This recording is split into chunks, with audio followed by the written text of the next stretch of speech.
તો કાયદેસરની સત્તા હતી આપણને, જે કોર્ટના જજને સત્તા હતી એવી પણ સત્તાઓ આપણને હતી કે આપણે ન્યાય સમિતિની અંદર આપણે કેસ ચલાવી અને આપણે ચુકાદો આપી શકતા હતા.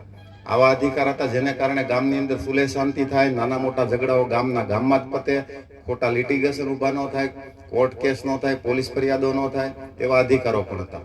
ધીમે ધીમે સરકાર એક પછી એક આપણા સરપંચોના અધિકારો ઉપર તરાપ મારવા લાગી છે. એક સરપંચ જ એવા હતા આખા ભારતની અંદર પદાધિકારી કે જેની ચેકમાં સહી લેવાય અને આપણી સહીથી નાણાકીય વહીવટ થાય. આ અધિકાર ઉપર સરકારે બહુ મોટી તરાપ મારી.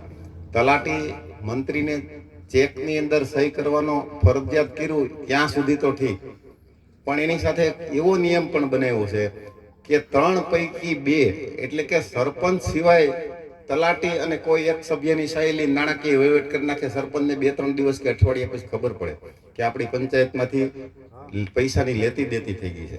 કોઈ સભ્યને તલાટી સાધી લે ને કોઈ એવો તલાટી આવી ગયો હોય કે ભાઈ સરપંચની ઉપરવટ જઈને કાંઈ વહીવટ કરી નાખવો હોય તો કરી શકે એવું અત્યારે પોસિબલ થઈ ગયું ખરું.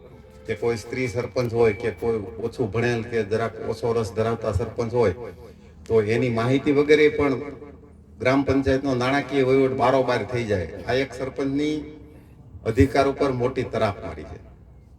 આ સિવાય હજી એક બીજી તરાપ આવી રહી છે કે નાણાં પંચના જે પૈસા છે, 15મા નાણાં પંચની, એ પૈસા તાલુકા પંચાયતે ટીડીઓના એકાઉન્ટમાં આપણે પહેલા જમા કરાવવાના, કામ પૂરું થયા પછી એ પૈસા પરત આપે. આ એક બહુ મોટી તરાપ છે. આવું પણ એક આવી રહ્યું છે કે કેન્દ્ર સરકાર આપણને સીધા પૈસા આપવાનું શરૂ કર્યું કે ગ્રામ પંચાયતના એકાઉન્ટમાં સીધા પૈસા આપે અને ગ્રામ પંચાયત એનો સીધો વહીવટ કરી શકે.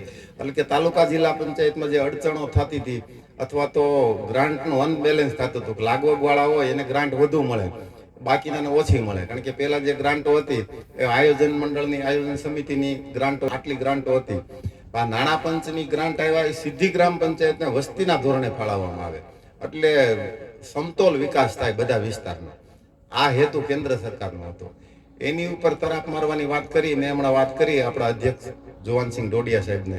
મને કે આપણે હાઈકોર્ટમાં 2-3 મુદ્દાઓ લઈ અને તમે તૈયાર કરી અને હાઈકોર્ટમાં આપણે મૂકવાનું અત્યારે અમે વિચારી રહ્યા છીએ કે ગ્રામ પંચાયતની ઉપરવટ જઈને અન્યાય થાય, જે ખોટા મૂળભૂત અધિકારો જે ગ્રામ પંચાયતને હતા એ અધિકારોની ઉપર તરાપ મારવાની વાત કરે છે.